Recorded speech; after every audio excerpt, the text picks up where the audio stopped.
IR constant की calculation बता रहे हैं। इसको इंसुलेशन रेजिस्टेंस भी बोलते हैं। ये जनरली PVC इंसुलेशन का ही होता है। तो इसमें जो होता है ये दो तरीके से होता है, एक तो D/D होता है और एक P/P होता है। तो D/D हम पहले बता दें। इसमें जो फार्मूला होता है वो L/R/1000 log 10 D/D होता है। तो पहले मैं IR insulation resistance VR calculation पे वीडियो बना चुका हूँ, तो वही रीडिंग इसमें पुट करनी है अपने को, अलग से कुछ नहीं करना। तो ये L का मतलब लेंथ हो गई, ये 3 मीटर है हमारी, और रीडिंग जो है उस पर मेगा ओम में जो आई है वो हमारी 30,000 रीडिंग आ गई। अब हम इसको सॉल्व कर देंगे तो नीचे हमारा ये देखो 1000 आ गया यहाँ वाला, और इनटू जो होगा वो log 10 और 6.4/4.05, ये हमारा D और स्मॉल d और कैपिटल D हो गया। अब हम क्या करेंगे, इसको इस तरीके से यहाँ पे नोट कर देंगे कि 3 × 30,000 divide by 1000 into 0.19865।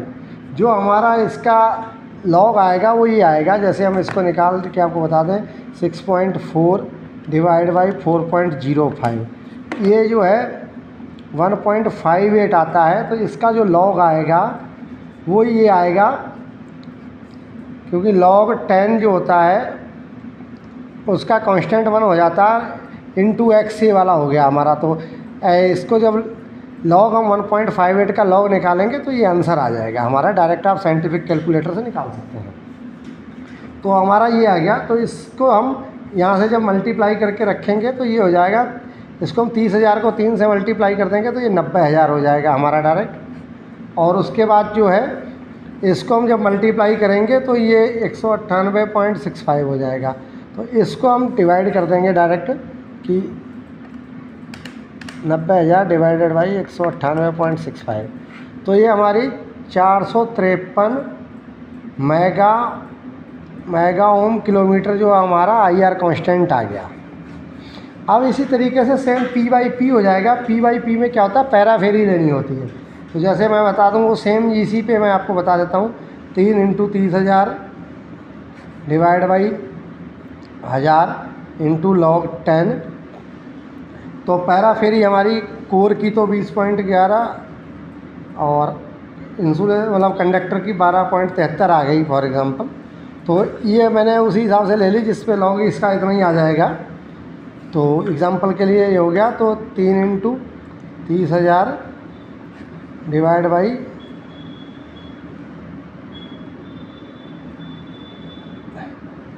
90,000 453 mega ohm kilometre हो जाएगा। तो इसको उसी तरीके से अपने को निकालना है। जैसे मैं यहाँ पे आपको थोड़ा बता भी दूँ, 20.11 डिवाइड बाई 0.73 ये आ गया, 1.58 ही आया। तो यहाँ पे भी वही सिस्टम हो जाएगा कि log 10 और x हो जाएगा। तो log 10 1 होता है तो log 10 डायरेक्ट निकल जाएगा 1.58 का, तो यही आएगा। और पार्ट इसका जो है अपना IS 10810 पार्ट 43 है, और IS 5831 5831 जो PVC का IS है उसमें इसकी रिक्वायर्ड वैल्यू दी हुई है कि अपने को क्या चाहिए होती है। तो ये मेगा ओम किलोमीटर में चाहिए। तो ये आपका D/D के हिसाब से और एक P/P के हिसाब से। फिर भी आपको कोई क्यूरी हो तो आप कमेंट कर सकते हैं।